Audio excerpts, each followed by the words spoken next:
You up? Hey, Melissa, welcome. Um, yeah, that way I'll post these on I'll post all the recordings on the website and send them out to you on the email, on Monday's email. I guess the other thing I'd say before we begin is it might be helpful to have a paper and pen handy. There'll be just a couple of opportunities during our time together here for a very brief journal exercise. So I'm going to take at least the first hour, maybe the first 70 minutes or so of our time here, our first time together, to try to explain to you what you've gotten yourself into by saying yes to this experience. And so we'll start with really just looking at the structure of the retreat and how sort of these 3 weeks will move. And then we'll get in more focused on the content of our first week, and try to prepare you for your first week of prayer. And we'll have a little reflective exercise at the end of that. And then after that 75 or so, or 70 minutes, however long it might take, we'll have a little time for small groups. And when we finish up those small groups, we'll look at some of the elements of the retreat at a more granular level, and I'll give you plenty of opportunity to ask questions. And before the afternoon is over, my goal is to make sure you and God are prepared and have everything you need to get started, right? That if we can do that together this afternoon, it'll be mission accomplished. And maybe I should also say that I'll be giving you a lot of data and information, and you won't be able to absorb it all, nor do you need to. So be open to what sticks, and know that that's going to be more than enough to get started. Okay. So this is primarily an at-home retreat, right? You're going to be making this retreat at home, which means that you'll need to take time for daily prayer at home, because that'll be the foundation of our experience of this retreat. And you'll be provided with a lot of structure and nearly daily emails that offer resources and guidance for your prayer. And there's a website that contains all the materials for the retreat that you can access, not only during the retreat, but I'll give you access to that for a couple months after the retreat, because again, there's just so much material here that you may want to refer back to in the coming weeks and perhaps months. You might think of the way this retreat is structured as sort of the container of the experience. And you've already gotten started with the warm-up exercise that I sent you. And each of our 3 weeks together, you're going to have 3 or 4 new spiritual exercises to guide your prayer. But it's your prayer that will really make up the contents of the retreat, right? The actual experience that you and God have together. The container certainly is important, but it's really the contents that matter more. So to find that daily rhythm where you and God can have time together is going to be very helpful in allowing you to deepen in your Advent journey with the Lord. And although we'll be making this retreat at home, it's definitely not a solo retreat, as you can tell by the number of Zoom squares that you can see. We'll be making this retreat also in community. We have our 4 Sundays here together. And on these Sundays, I'll do my best to lay out the groundwork and set the focus for the week of prayer ahead. And we'll also usually have a prayer experience, as well as some time to check in with one another to hear a little bit about how it's going for us in the journey of our retreat. In addition to these Sundays, you're also going to be invited to participate in one small group experience each of the 3 weeks. And these go no more than an hour. They don't necessarily go that long. But most of you have gotten back to me to let me know what time is best for you. So there's a Thursday morning, or a Thursday evening at 7:30 with Therese, who is going to facilitate that group. There's a Friday morning at 7:30 with me, and then a Friday noon with Anne. So those are your three options to choose a small group, because the amount of time that we'll have to share our experience with one another on these Sundays is going to be pretty limited. We don't have a ton of time.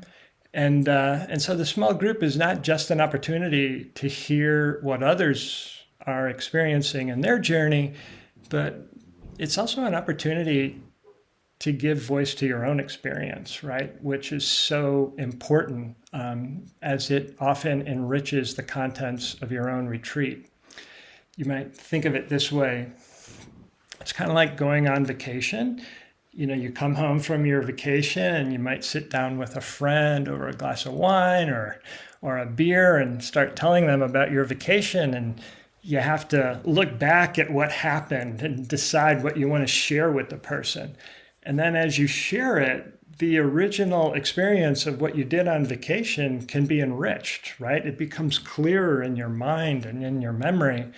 And it can also become even more valuable and precious than when it first happened. And so this is the importance of the small groups. And it's a really important aspect and dynamic of our 3 weeks together. So I really would encourage you to do your best to make time for that. And, talking about the contents of our experience with one another, it really enriches the contents for everyone, right? So again, this morning I sent out an email that indicated which small group you're in, and I'll be sending another email out later in the week as a reminder of the small group, starting with a few more details about the small group experience. And if you haven't gotten back to me yet with your preferences, please do so at your earliest convenience, and I'll get you slotted into one of those groups. And then in addition to the small groups, you're also going to have the opportunity to have what we call 2 soul chats with a trained spiritual companion. And so they're 2 45-minute sessions to explore in greater detail how God's grace and God's love is present and active in your Advent journey. So tomorrow, I'll be introducing you to your spiritual director. You guessed it, by email, of course. And then the two of you, once you meet by email, can find a couple mutually convenient times to meet in the coming weeks for those 2 soul chats. So those are the 3 basic stools or legs of the stool of our experience, right? And that's a bit of an overview of the Advent journey. But at the end of our time today, we'll go over it again, and we'll take a look at the website, and I'll offer you a few sort of tried and true tips for getting the most out of your spiritual exercising. And again, like I said, there'll be plenty of time for questions. So I want you to leave this afternoon feeling ready to begin if you're not already feeling that now. And certainly I recognize that all of this content and information that I'm going to be sharing and I've shared with you already can be a bit overwhelming. So let's do ourselves a favor and just, I'll put it this way, take our relationship with God very seriously these 3 weeks. Because as Ignatius reminds us, the Creator deals directly and personally with the creature being you and me, right? So to remind ourselves that God is an actor in this experience, like it's not all up to us, it's not all up to our effort. So as best we can, we will certainly make time for daily prayer. We'll have our Sunday and our small group experience. Perhaps we'll meet with a spiritual director. And saying yes to all that is the way that each of you are giving yourselves over to your relationship with God. And that, again, is a very, very big yes.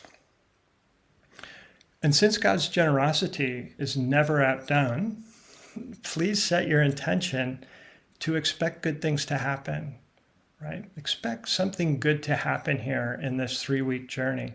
I have no idea what those good things are going to be, but I've been making and hosting retreats long enough to know that it will be true for each one of us. So please just plant that intention in your heart, or that expectation in your heart, to expect good things to happen.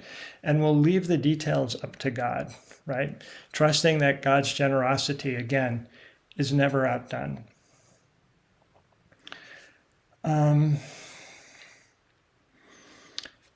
Here's the thing. As we think about our at-home experience,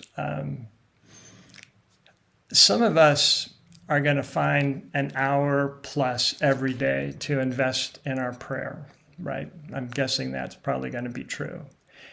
And others of us, 2 or more days might go by, and all of a sudden it's like, oh my gosh, yeah, I'm doing this Advent retreat thing. I've completely forgot about it. So whatever our level of engagement is, please remember, it takes only a mustard seed. This is what Jesus tells us, that this is all God needs to work with.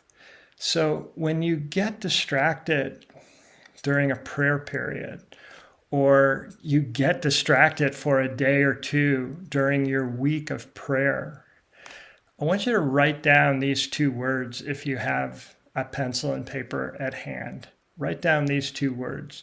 Begin again. Begin again.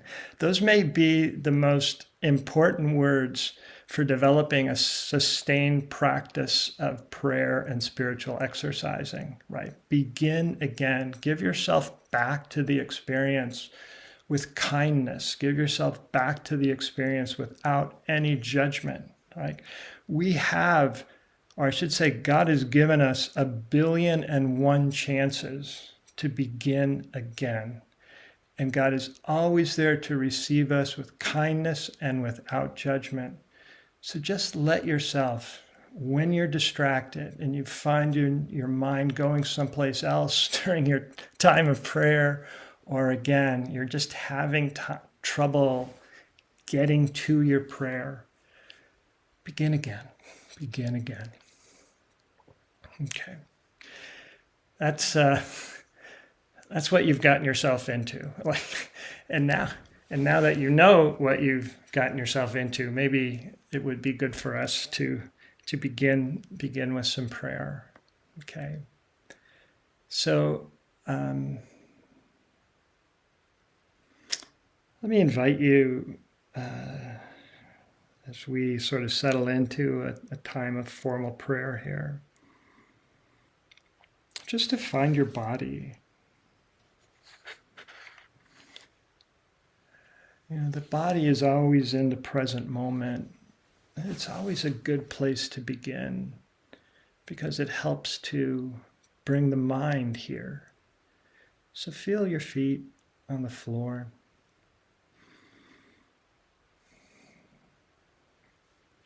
Feel your seat in the chair. You might close down your eyes. Again, prayer is for the most part an inside job.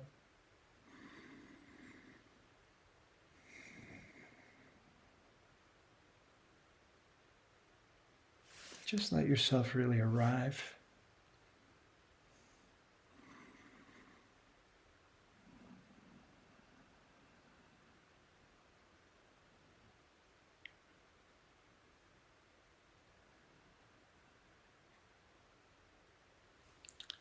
And as you become present to the God who loves you,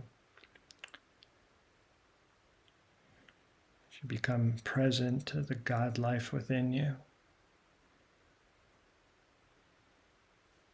just also be present to the There's 36 other people that are making this retreat with you. There are 9 spiritual directors. Energetically connect to them, for their hearts have been awakened just as your heart has been awakened to say yes.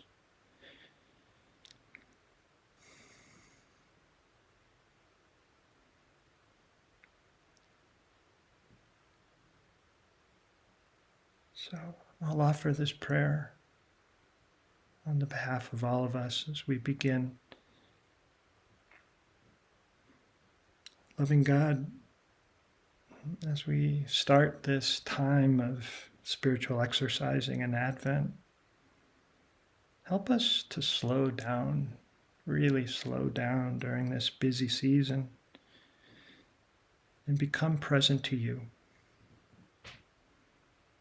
Guide our steps, steady our hearts. Show us how to meet you in the quiet, in these spiritual exercises that we will be engaged in, and in the daily rhythms of our lives during these weeks of Advent.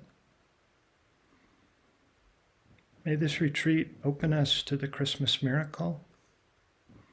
May it renew our longing for you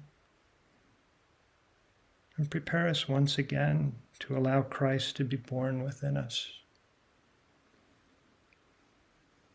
And we make this prayer in the name of the Father, and the Son, and the Holy Spirit.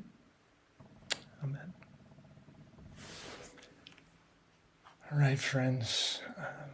I am going to now share my screen. Oh, hey, Mary Lou. Hello, Larry. Jane. I've got a PowerPoint. I'd like to sort of transition from talking about the structure of the retreat to getting a little bit more focused on this week and the contents of this week. So let me share my screen with you, and that might help everyone stay engaged.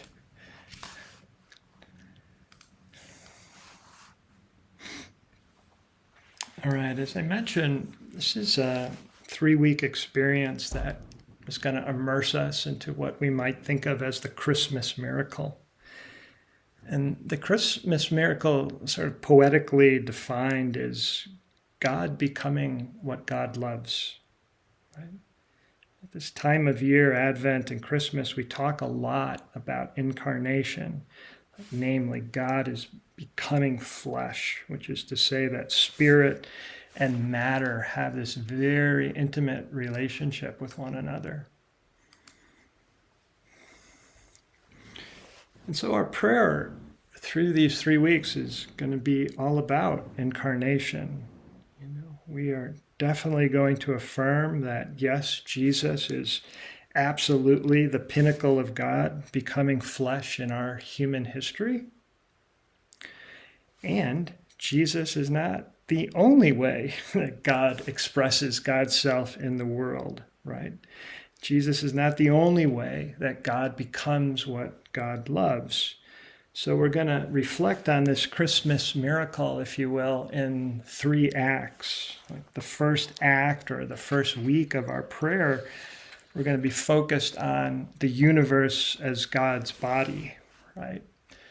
The reality that the incarnation actually happened 13.8 billion years ago with the moment that we call the Big Bang, right? That's when God, you might say, actually decided to materialize, when the Spirit first expressed itself in and through, or in and as, the material realm. And through a Christian lens, if you had an opportunity to watch that documentary I sent out to you, The Journey of the Universe, you could think of that story as the history of God becoming what God loves in and through the universe. And what's apparent, particularly as you watched The Journey of the Universe, is that God's love is always in the process of becoming something more, right? And that's really what we're going to be focused on here in this first week. In the second week, we'll pray with how God becomes incarnate in the particular. So we'll kind of go from the cosmic to the particular, specifically as the Holy Family, like as love expresses itself in the particular of the Holy Family, focusing mostly on Mary.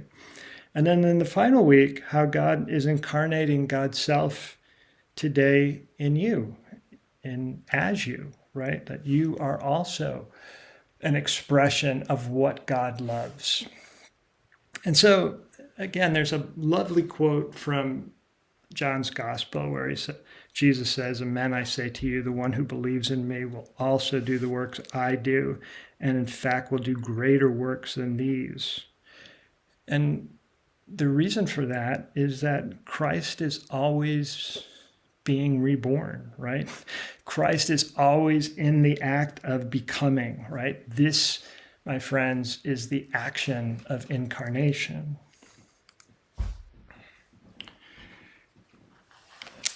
As I said, right, this is mostly an at-home experience that you and God are going to have together.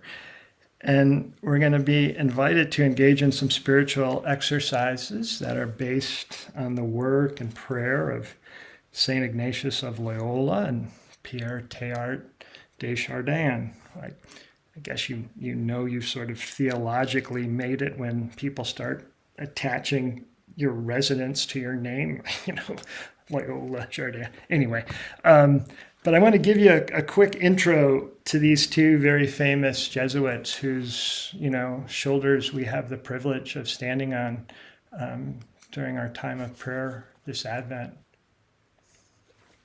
We'll start with Ignatius, who I'm sure many of you and some of you probably know a lot more than I do, but he lived from 1491 to 1556, and as I'm sure most of you know, his spiritual exercises were really an evolutionary document. Like that's maybe a good way to think about it.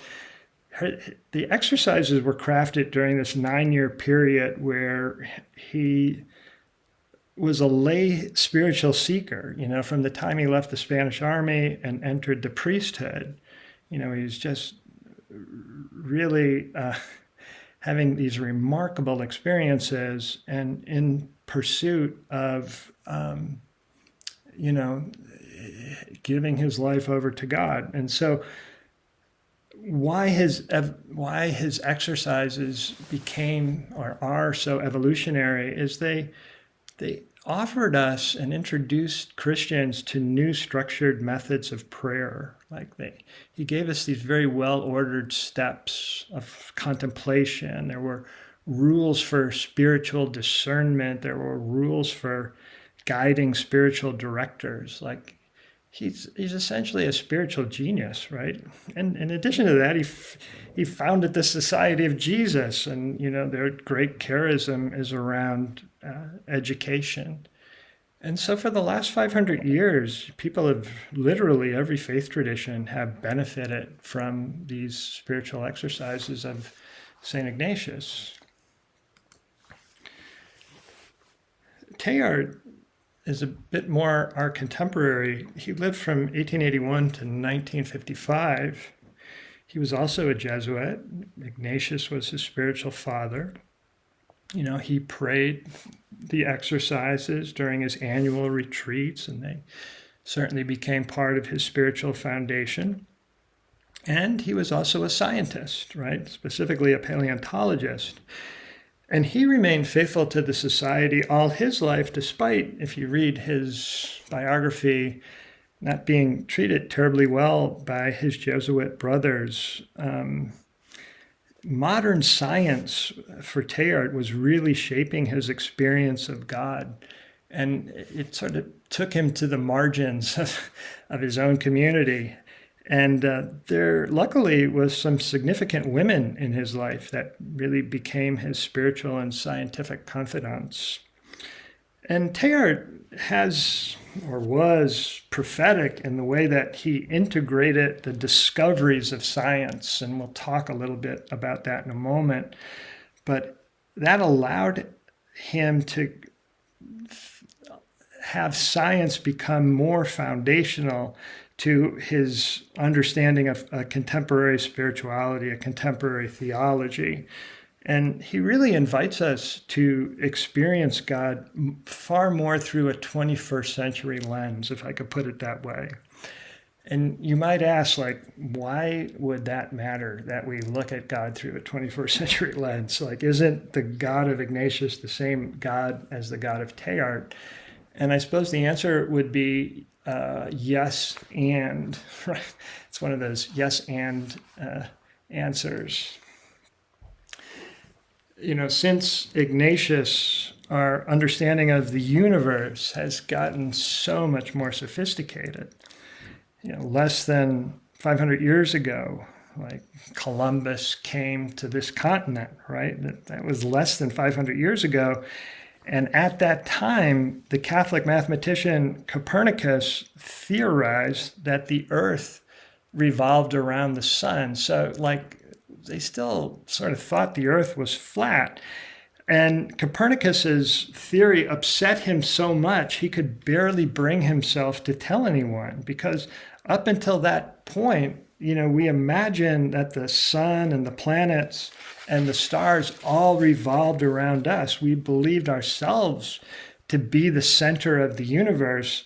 And this is the worldview of Ignatius of Loyola, right? He lived during that time and was bound by the culture and scientific understanding of his day, like we are bound by the culture and scientific understanding of our day.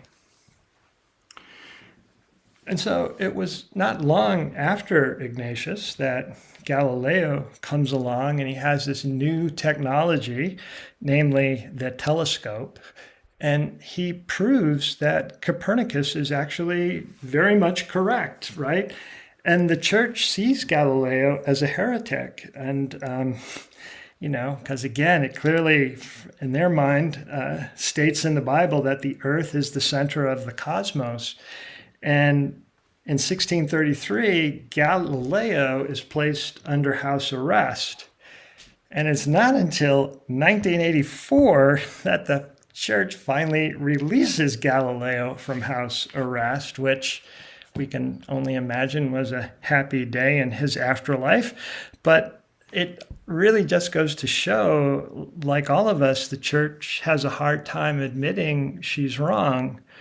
And Galileo's confirmation of Copernicus's theory was just such a cosmic humiliation. Like, science dethroned humanity's understanding that we are at the center of the universe. Like, for us, it's hard to imagine how humiliating that may have been. But maybe you could imagine, like, today, what would happen when we discover intelligent life somewhere else in the universe. And that's not only possible, but it's probable, right? Because today's science is telling us not only does our Earth revolve around the sun, but there are 200 billion other suns in our Milky Way galaxy. And our galaxy isn't a terribly big galaxy, comparatively speaking. Our galaxy, though, is one of about 200 billion galaxies in the observable universe. And some physicists theorize that there may be as many as 2 trillion galaxies that our instruments are just not yet powerful enough to detect. And, you know, we could go on and on with these little factoids. They don't really even scratch the surface of the way the understanding of the universe and creation has evolved thanks to science over the last 300 or 400 years. And so Teilhard was revolutionary in the way that he invites us to expand our image of God, like through his understanding of science and his sort of revisioning spirituality and theology, and also reimaging God, right? So that God becomes at least as big as our understanding of our cosmology or our understanding of the cosmos. To quote another famous Jesuit, Father Greg Boyle, he often says that we need a better God, right? That our current understanding of the universe no longer fits our old Christian image of God. Like, too many Christians have this operative image of God that you might describe as a cross between Santa Claus, who sort of always knows when you're good and bad, and Zeus, that all-powerful being in the sky that, has the power to condemn and throw lightning bolts. And, that image of God is okay if you're a fourth grader, but it's pretty hard to reconcile with an adult view of the world. And probably one of the reasons that there's so many atheists today. But we might say that God is just in desperate need of a good makeover. And of course, this is happening, as many Christians now are reclaiming a Trinitarian understanding of God, a God that is dynamic and relational and understood as a life force rather than this sort of being separate from us. But Teilhard's theology and the principles that I shared with you, those 5 principles, again, are foundational for helping us reimagine or re-image God. And so I want to look at 2 of the 5 principles that I sent you and give you a flavor of how, for Teilhard, God loves things by becoming them. And again, this is the way he sort of integrated a lot of those scientific principles. And so this is a very complicated slide. There's a lot to look at. But this relates to that principle number 2, which is evolution is happening continually on every level of being, and that evolution has a direction. So God, from the beginning, created an evolving universe. And this fact, for Teilhard, has to influence our thinking about almost everything else, especially theology and spirituality. For Teilhard, individually and collectively, all things are moving forward with a purpose that follows a central law that was originally implanted by God in every particle of the universe. He has this great one-liner that's often quoted: Christ is in every subatomic particle. And the reason he says that, because every particle carries this imprint of God that moves it forward to become something more. So in this diagram, if you start on the left-hand side, right, that's the start of the universe, the Big Bang. And science believes that there were 3 particles. Sometimes they say 4 particles, but it's always hydrogen, mostly hydrogen, helium, and lithium. And over almost 14 billion years, those 3 particles, amazingly, have evolved into you, right? The most complex form of life we know, right? You make up or are made up of about 37 trillion cells that are alive in your body, 200 different cell types, right? You are literally created from stardust, right? Like, just to think about that is awesome, like in the true meaning of awesome. And so for Teilhard, there's this central law that is moving matter forward in this way that creates this kind of evolution, creates this kind of movement towards always something more. And that's the second principle I want to share with you. It's principle number 3 that I handed out. It's the law of attraction, connection, complexity, and consciousness. Right, this is the law that gives the universe its direction, and it's also what Teilhard refers to as the law of love. And so from the moment of the Big Bang, those three elementary particles, they explode outward in all different directions. And at the same time, they seem driven to attract other particles to bind to them, right? And so again, over time, billions of years, these elementary particles, by making connections, become more and more complex particles. And this chart, illustrates the journey of those particles here on Earth over the last 5 billion years. So our planet is roughly 5 billion years old. And the complexity of a matter, so again, the universe was about 8 billion years, almost 9 billion years old before Earth came into existence. And the complexity of matter during this 5 billion year journey of our planet evolved from non-organic to organic to biologic finally. And so we humans are at the tip of this, you might call it evolutionary arrow for Teilhard.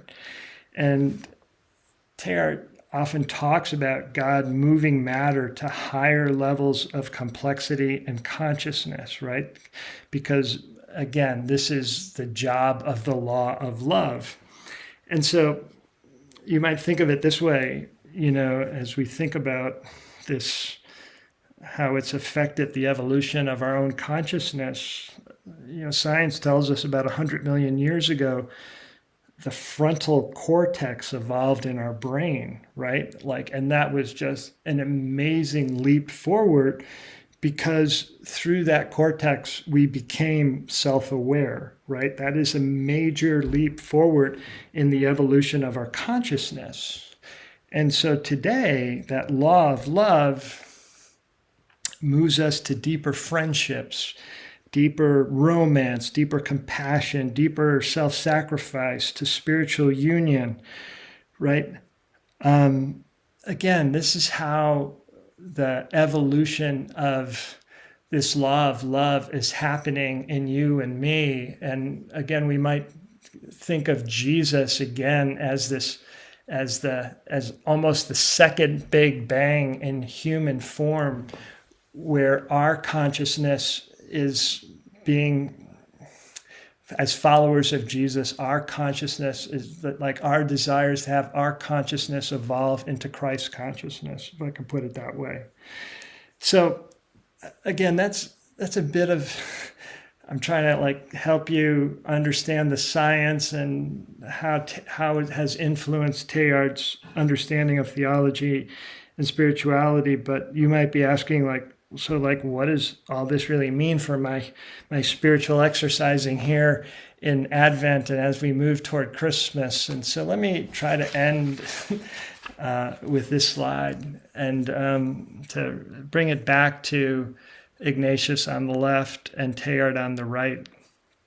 Again, Ignatius lived with a flat earth worldview, and his spirituality puts humans at the center, right? If you do, he's very focused on saving individual souls, a personal relationship. Each of us has a personal relationship with Jesus. And that is totally appropriate, because in a real way, you and I are at the center of our own lives, right? And the highest way that we can relate to anything is through the personal. But in Teilhard, we have this cosmic and evolutionary worldview that expands God's work to saving history. We have a cosmic-sized universal Christ. And again, that's totally appropriate, because in a real way, life is not about me, right? Life is not about you. We are about life. We are participating in a reality that is so much bigger than ourselves. But the most important thing to remember here, I think, is that this does not mean one approach cancels out the other. Both are true. Both are true and need to be included to give us a more complete picture of who God is and how God is, who we are, and how we can relate to God, right?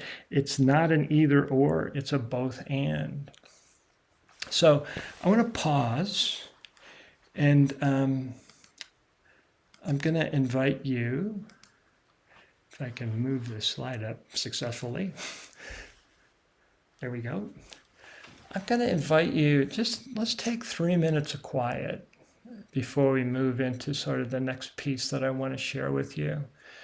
And just ask yourself, like, as you've listened to the introduction of the retreat, introduction of Teilhard and Ignatius, and some of the things we've covered, what's arising within you?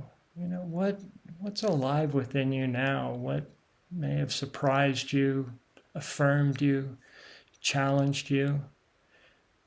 Just take a few minutes in the quiet and just jot down a couple things. I mean, even if it's just simply a sentence or two. Let's take some time to do that together now, please.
All right, friends, let me just invite us into a little reflection here.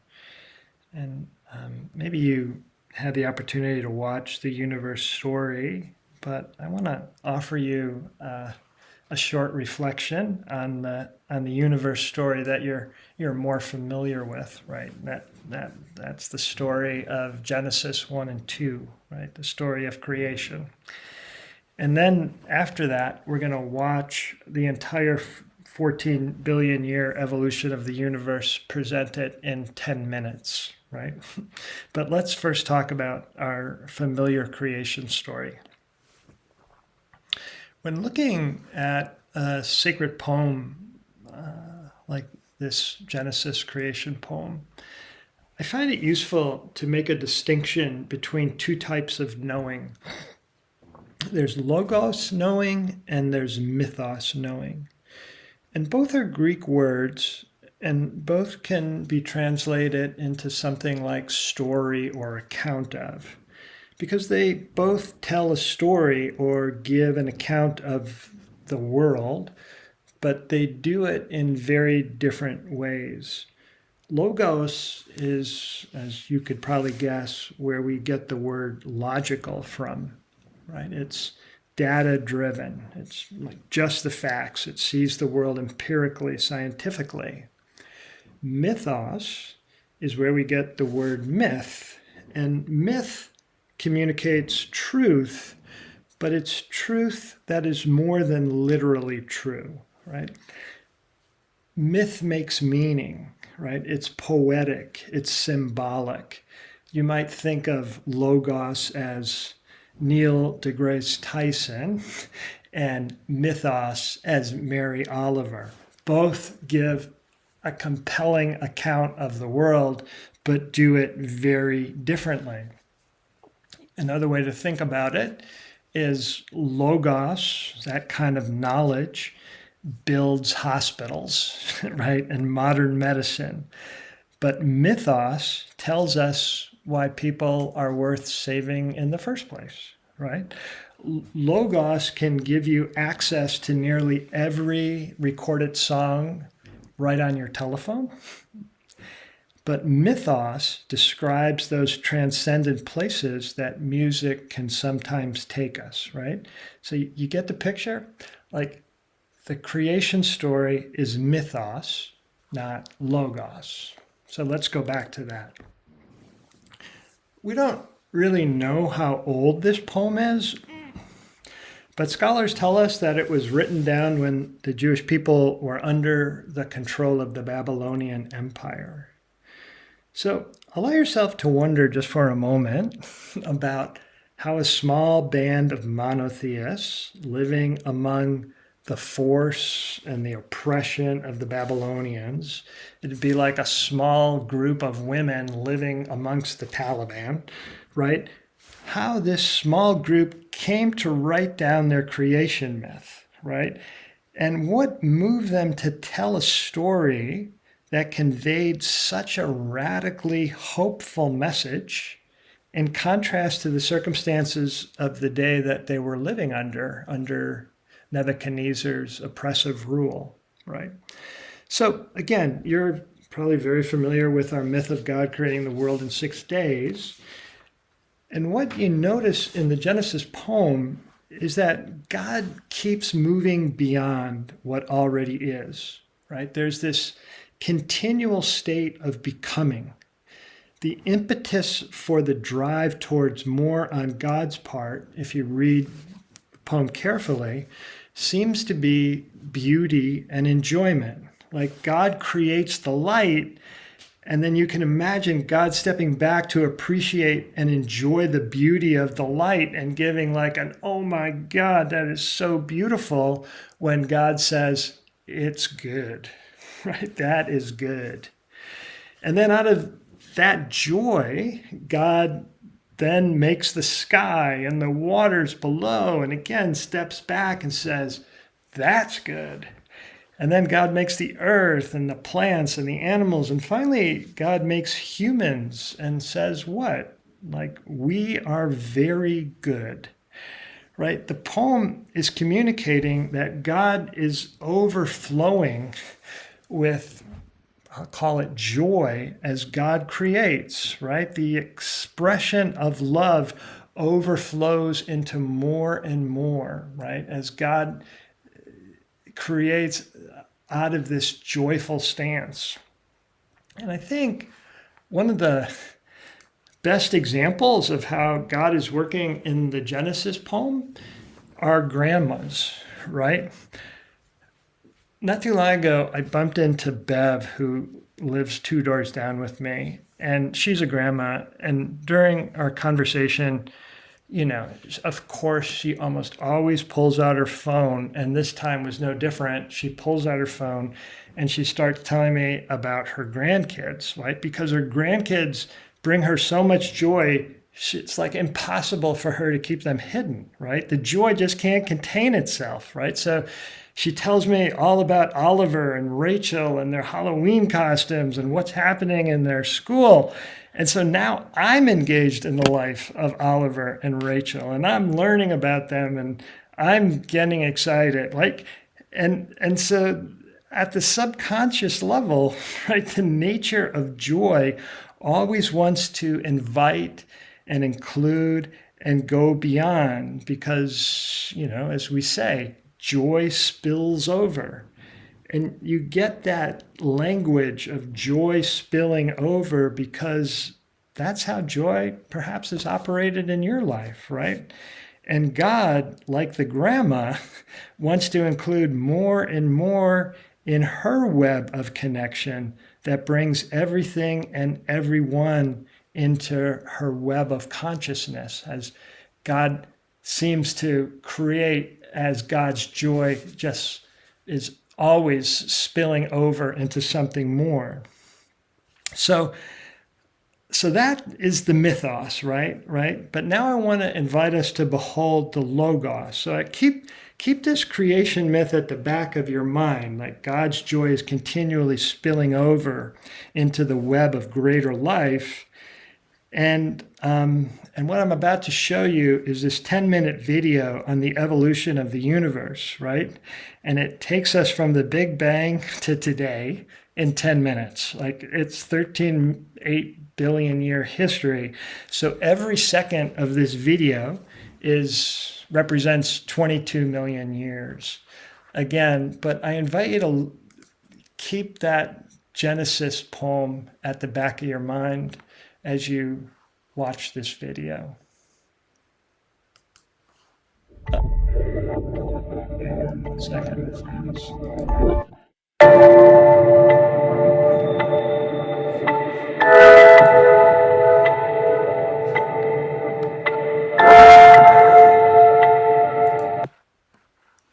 Sorry about that.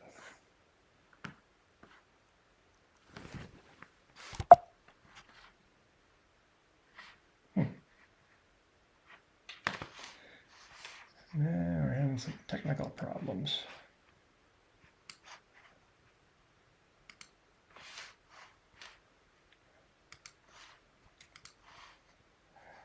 All right. Let's see if I can get this going.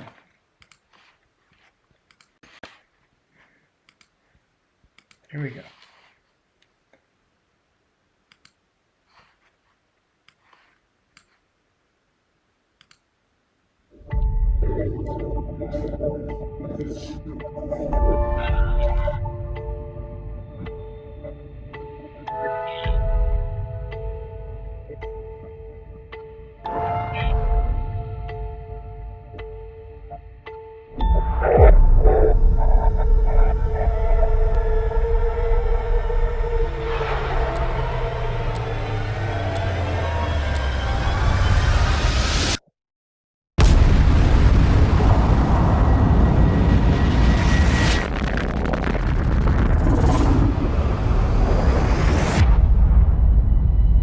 From the primordial cloud of gas and cosmic dust, gravity forged the stars.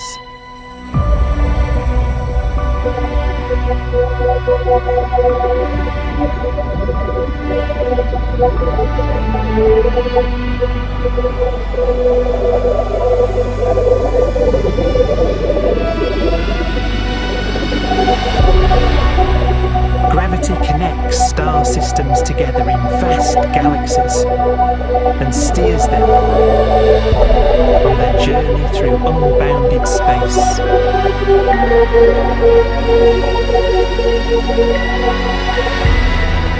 The relentless flow of time has driven the evolution of the universe and created extraordinary wonders.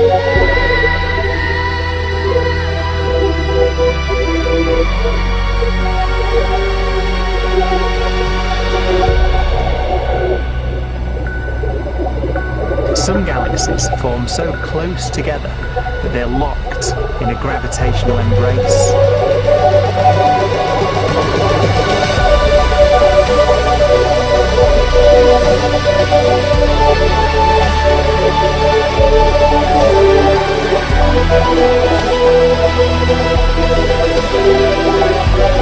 What a magnificent sight it would be.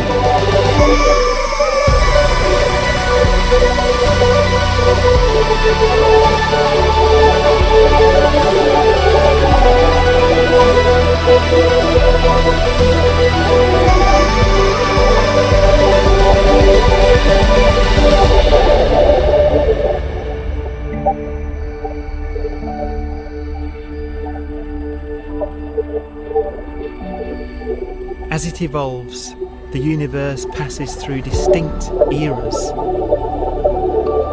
Vast ages whose beginnings and endings are marked by unique milestones. The births and deaths of its wonders.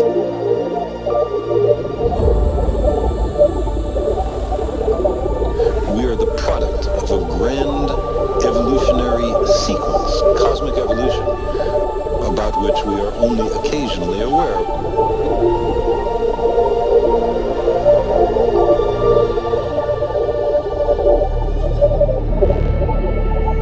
Gravity is the great creator, the constructor of worlds. But gravity is also the destroyer, because it's relentless. When a star around 15 times the mass of our Sun collapses, all the matter in its core is crushed into an infinite void of blackness known as a stellar mass black hole.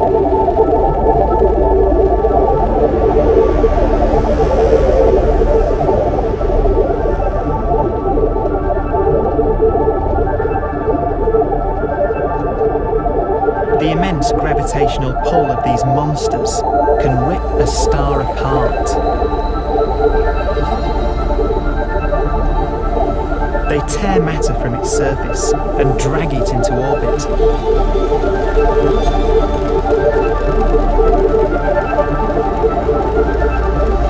This superheated matter spins around the mouth of the black hole, and great jets of radiation fire from the core.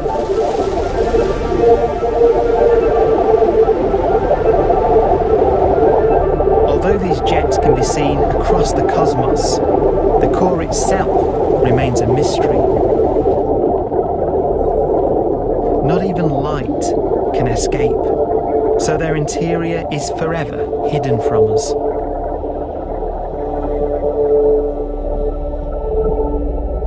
Throughout a star's life, there is a constant battle between energy pushing out and gravity pushing in. When it runs out of fuel, the star collapses and then explodes with the brightness of 1 billion suns.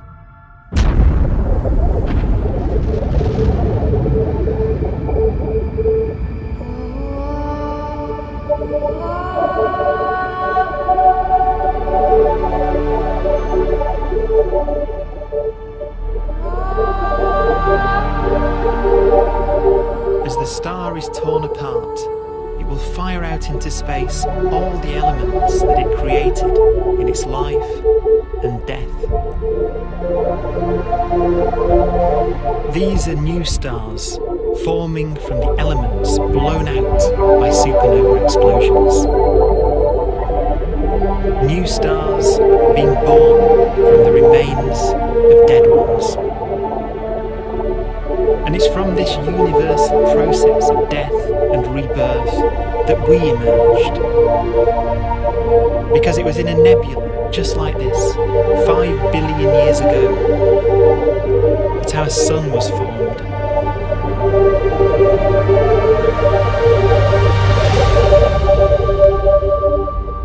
Clouds of hydrogen collapse further and further under the force of gravity, and the life cycle of a new star has begun. A star was born that would come to be known as the Sun.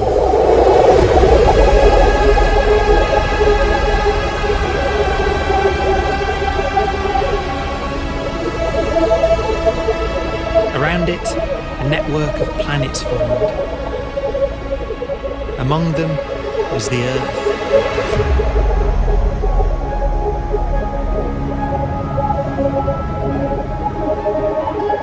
Debris left over from the formation of the solar system collides with the Earth.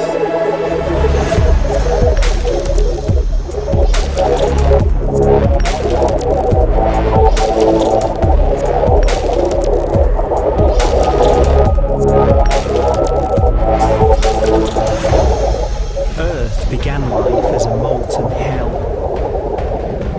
The early continents were still forming. The land was dominated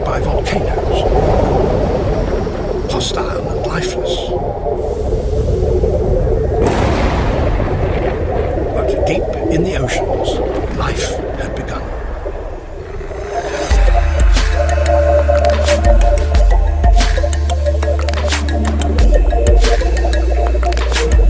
The latest theory is that chemicals spewing from underwater volcanic vents solidified and created the conditions needed for the first cells to form.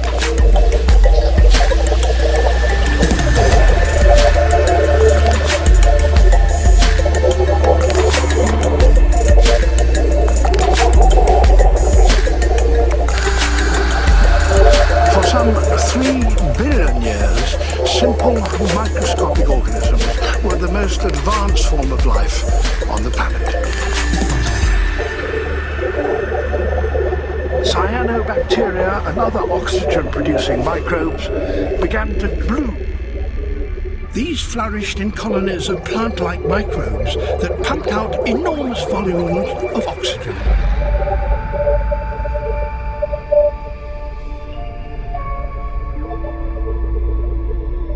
And it was this increase in oxygen that was the key to the rise of the animal kingdom.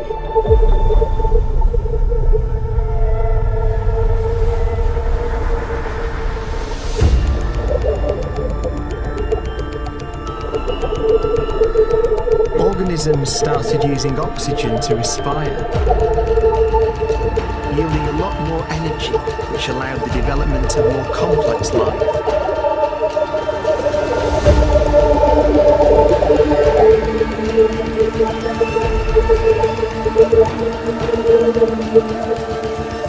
Just before complex life appeared, the world was in the grip of the biggest ice age in its entire history.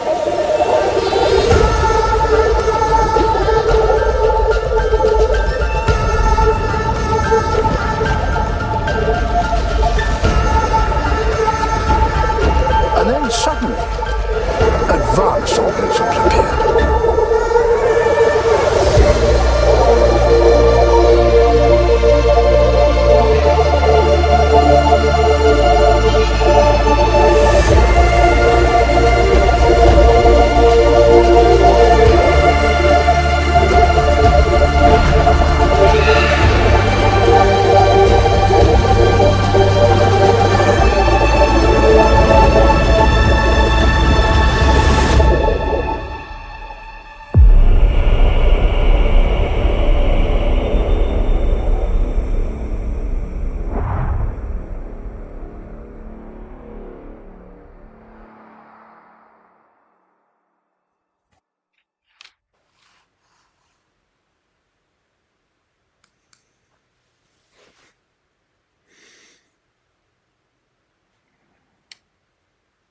Okay, friends, I'm going to give you a couple of minutes of quiet again.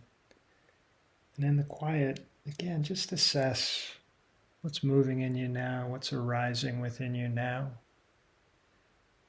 And, I invite you to jot down a sentence or two to name that.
Okay, so the first Sunday or the first email of the week will always have Sunday's recording on it in case you miss Sunday or or you want to review something, you'd be able to do that.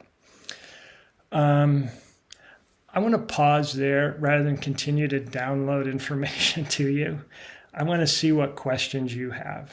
So you might want to raise your hand or just unmute yourself. I'm sure if you have a question, other people have that same question.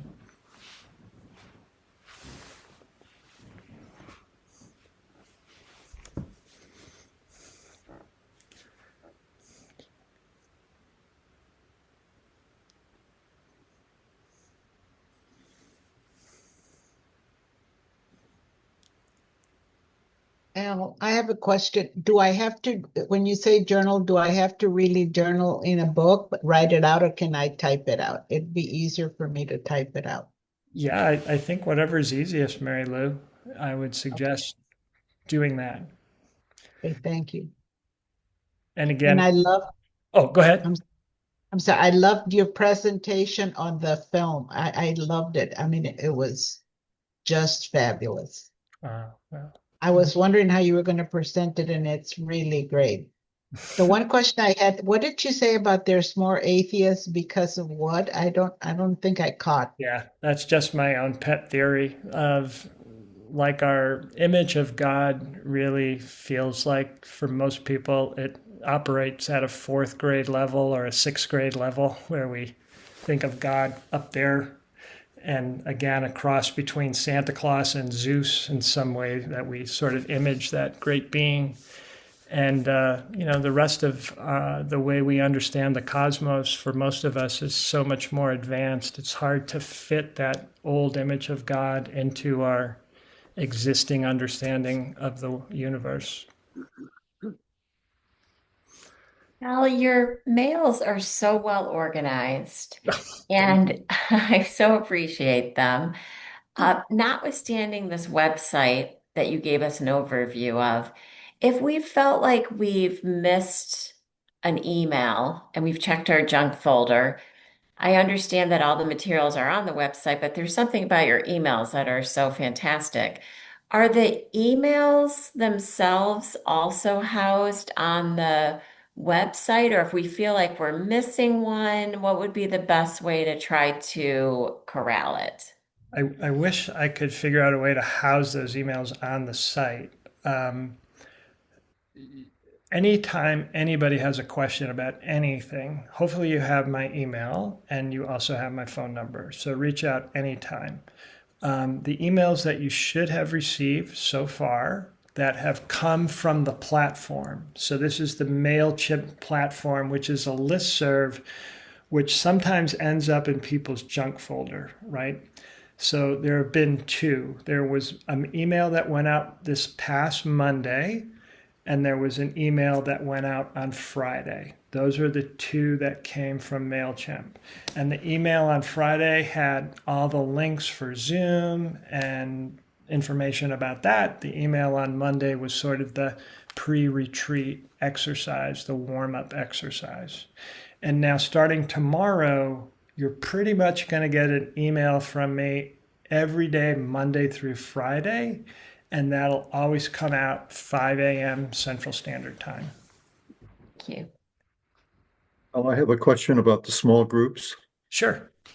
There are 3 of them in the course of this retreat, That's correct. one each week, and you name the time that they begin. Is there a terminal time? I mean, might they go 2 hours or 3 hours, or is it an hour, or how long? If they went 3 hours, that would be terminal, Bill. They will go no more than an hour.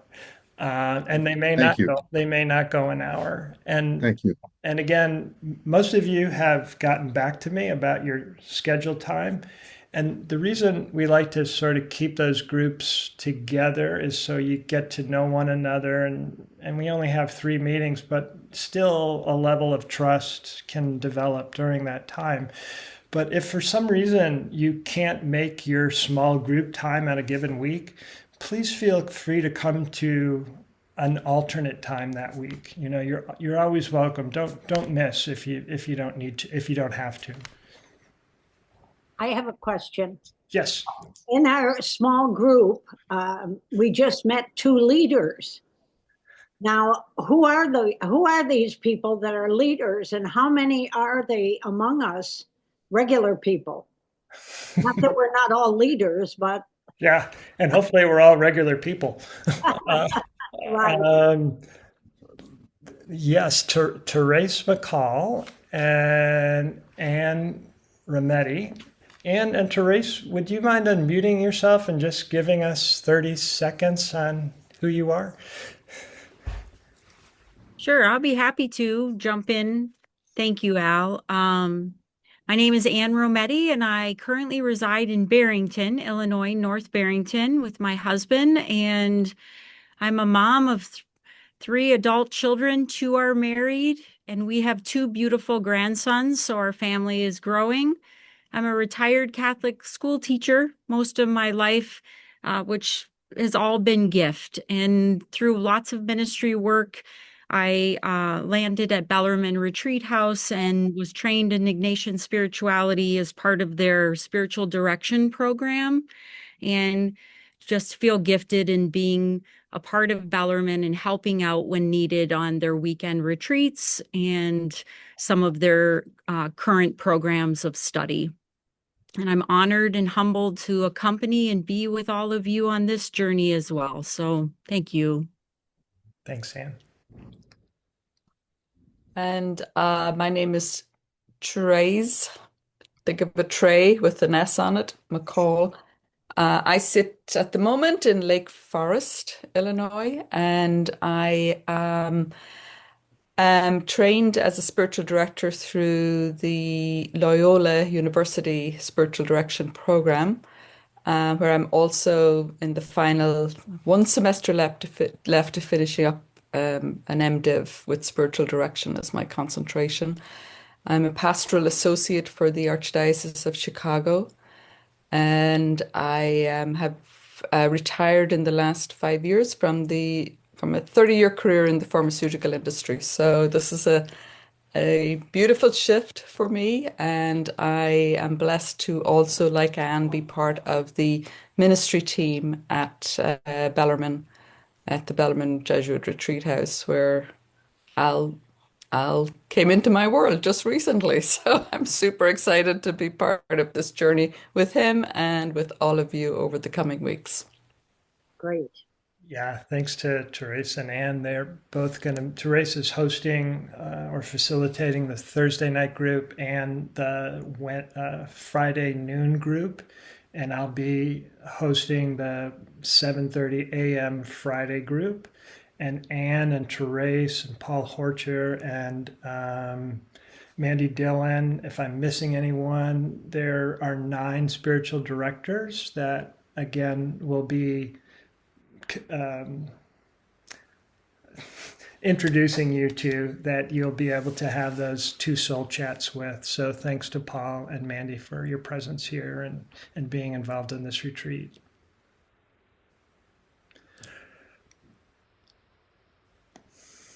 Other questions or concerns? I have a question, Al. Meredith. Yeah. Did you say you sent out an email with what group we were in today? I did, Meredith. I can double check to make sure you were on it if you didn't receive it. I did not get it either, Al. This is Jim. You didn't get it, Jim? Nope. Do you have a preference, Jim, on what group you'd like to be in? Thursday night. Thursday night? Well for me. Okay. Yeah. Thank you. Thank you. Has everyone been able to find those MailChimp emails? Is anybody having trouble with that? I know Margaret had some trouble, and someone else had some trouble, but I hate to be that person. I am, and I've sent you an email letting you know which one. okay. And you've checked your junk and it's still not there? Yes, and I've searched and I got one, but not the other. I wouldn't put it past user error somehow on my part, but I'm at a loss. Okay. Well, again, if tomorrow you don't find the email in the morning, Colleen, could you just ping me and I'll make sure you get it? That's true for anyone. MailChimp is so confounding because it lets me know when emails have bounced, and none of ours have bounced, and it tells me they've all been delivered successfully, but I know that may not be the case. So, so again, we'll get it worked out. I just ask for your patience, but also letting me know, like, if you don't receive something, so we can correct that. Al, I don't know if you remember, I had junk mail when Stillpoint was created, and I just will share a couple of just a couple quick tips. First, I tried to add I've been a friend of Al for a long time, so I have his regular email address, and so I tried adding the MailChimp email address to it. That didn't work. And what I found worked is I had to set up a separate Stillpoint contact in my email system and attach the email associated with Stillpoint to that particular contact. And after that, it stopped going in my junk folder and started coming in. So that's a potential suggestion for anybody who is going to their junk mail, is you got to make even if you know Al or you don't, separate Stillpoint contact with this email address. That's super helpful. Thanks, Rick.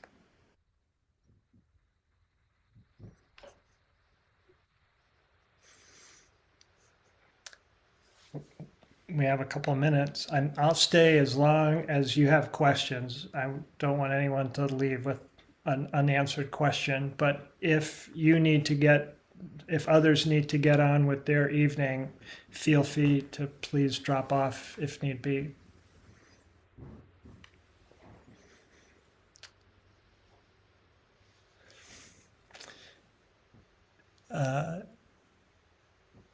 Anyone else have anything for the good of our cause? It was wonderful, Al. Thank you. You're welcome, Melissa. All right. Thank you, Al. God bless everybody. All right, friends. To meet everyone. Blessings on your week of prayer. Thank Thank you. you, everyone.